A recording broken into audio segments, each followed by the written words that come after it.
ಯಾರ ಆಸ್ತಿಯನ್ನು ಬಲವಂತವಾಗಿ ಪಡೆಯುವುದಿಲ್ಲ. ಇಷ್ಟವಿದ್ದವರು ಕೊಟ್ಟು ಹಣ ಪಡೆಯಬಹುದು. ಟೌನ್ಶಿಪ್ ವಿಚಾರದಲ್ಲಿ ಸಿಎಂ ಡಿಕೆ ಸ್ಪಷ್ಟನೆ.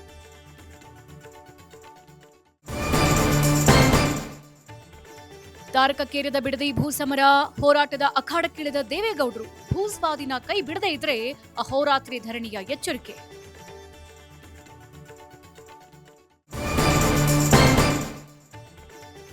ಕಾಂಗ್ರೆಸ್ ಸಂಪುಟ ಪುನಾರಚನೆ ಕಸರತ್ತು. ಇಂದು ದೆಹಲಿಗೆ ತೆರಳಲಿರುವ ಸಿಎಂ ಡಿಕೆಶಿ. ನಾಳೆ ಹೈಕಮಾಂಡ್ ನಾಯಕರೊಂದಿಗೆ ಚರ್ಚೆ.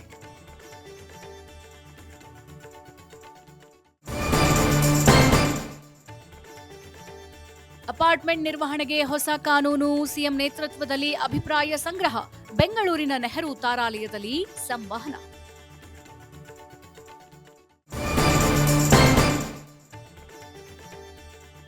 ಕಲಬುರಗಿಯಲ್ಲಿ ಬೆಳ್ಳಂಬೆಳಗ್ಗೆ ಗುಂಡಿನ ಸದ್ದು. ಜೈಲಿನಿಂದ ಎಸ್ಕೇಪ್ ಆಗಿದ್ದ ಖೈದಿಗೆ ಗುಂಡೇಟು. ಮತ್ತಿಬ್ಬರು ಸಜಾ ಬಂಧಿಗಳಿಗಾಗಿ ಹುಡುಕಾಟ.